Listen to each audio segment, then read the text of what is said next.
एक विशाल असंभव पुस्तकालय का दृश्य सामने आता है, जहां ऊंची अलमारियों पर पुरानी किताबें रखी हुई हैं और उड़ती सीढ़ियों के बीच धूल के कण सुनहरी अपराह्न की धूप में चमकते हैं। यह जगह कुछ रहस्यमयी और जादुई लगती है, जैसे किसी अजीब सपने की दुनिया। एक शांत किशोर लड़का अर्जुन अपनी पुरानी मेज पर बैठा है, जो उस पुस्तकालय के एक कोने में स्थित है।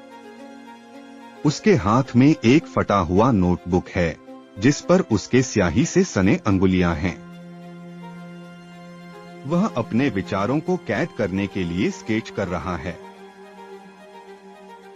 उसकी आंखें गहराई में खोई हुई हैं, जैसे कि वह किसी दूर के रहस्य को खोजने की कोशिश कर रहा हो। दूर में एक लड़की मीरा एक कांच की खिड़की के नीचे चुपचाप पढ़ती है। उसकी काली चोटी उसके कंधों पर लहराती है और वह हरे स्वेटर में बेहद प्यारी लगती है। दोनों ने कभी बात नहीं की, लेकिन हर दिन उनकी आंखें एक पल के लिए मिलती हैं। वह एक साधारण लेकिन गहरी दृष्टि होती है। उनकी पूरी संबंध की कहानी एक ही क्षण में बिखर जाती है। एक दिन अर्जुन अपनी नोटबुक में मीरा का स्केच बना रहा होता है। जैसे ही वह अंतिम रेखा खींचता है, अजीब सी घटनाएं घटित होती हैं। उसके द्वारा खींची गई तस्वीर में जैसे जादू है और वह उसकी आंखों के सामने झपकती है।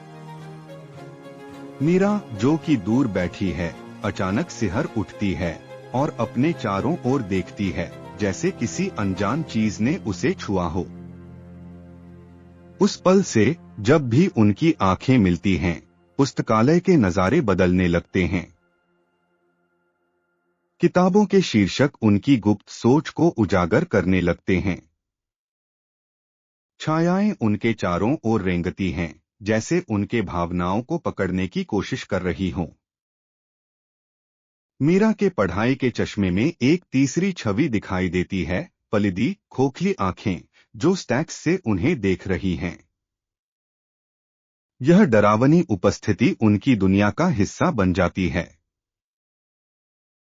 लेकिन खतरा शारीरिक नहीं, बल्कि मानसिक है। यह उन क्षणों में छिपा है जब वे एक दूसरे को देखते हैं।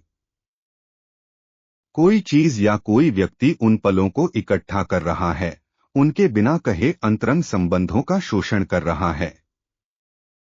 जैसे जैसे दिन बीतते हैं, अर्जुन की ड्राइंग्स और मीरा के पढ़ने का सिलसिला बढ़ता है। लेकिन पुस्तकालय की हवा में एक अजीब सी अन्यथा तत्व घुलने लगता है। हर बार जब वे एक दूसरे की आंखों में देखते हैं, तो वह थरथराहट महसूस होती है। किताबों की पन्नियां अचानक एक शोर में बदल जाती हैं। उनकी आंखों में एक अनकही कहानी है, जो दोनों के बीच एक अदृश्य बॉन्ड बनाती है। फिर एक दिन अर्जुन की नोटबुक अपने आप खुल जाती है। हर पृष्ठ पर वही छवि होती है, एक दूसरे को देखते हुए दो जोड़ी आंखें। और एक तीसरी जोड़ी, जो चौकस और भूखी नजरों के साथ कागज से बाहर झांक रही है। यह स्थिति अर्जुन और मीरा के बीच एक गहरे डर का निर्माण करती है। वह महसूस करते हैं कि उनकी आंखों में बसी हुई अनकही प्रेम की भावना अब खतरे में है।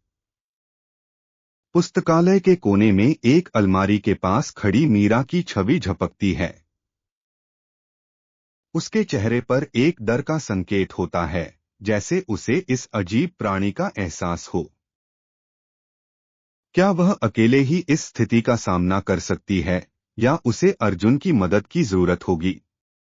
दोनों की उपस्थिति एक दूसरे के लिए एक सुरक्षित स्थान की तरह है, लेकिन फिर भी वे उस असुरक्षित प्राणी के बीच फंसे हुए हैं। जैसे ही समय बीतता है, पुस्तकालय के वातावरण में सांस लेने में कठिनाई होने लगती है। हर दिन उनके लिए वह एक नया परीक्षण बन जाता है।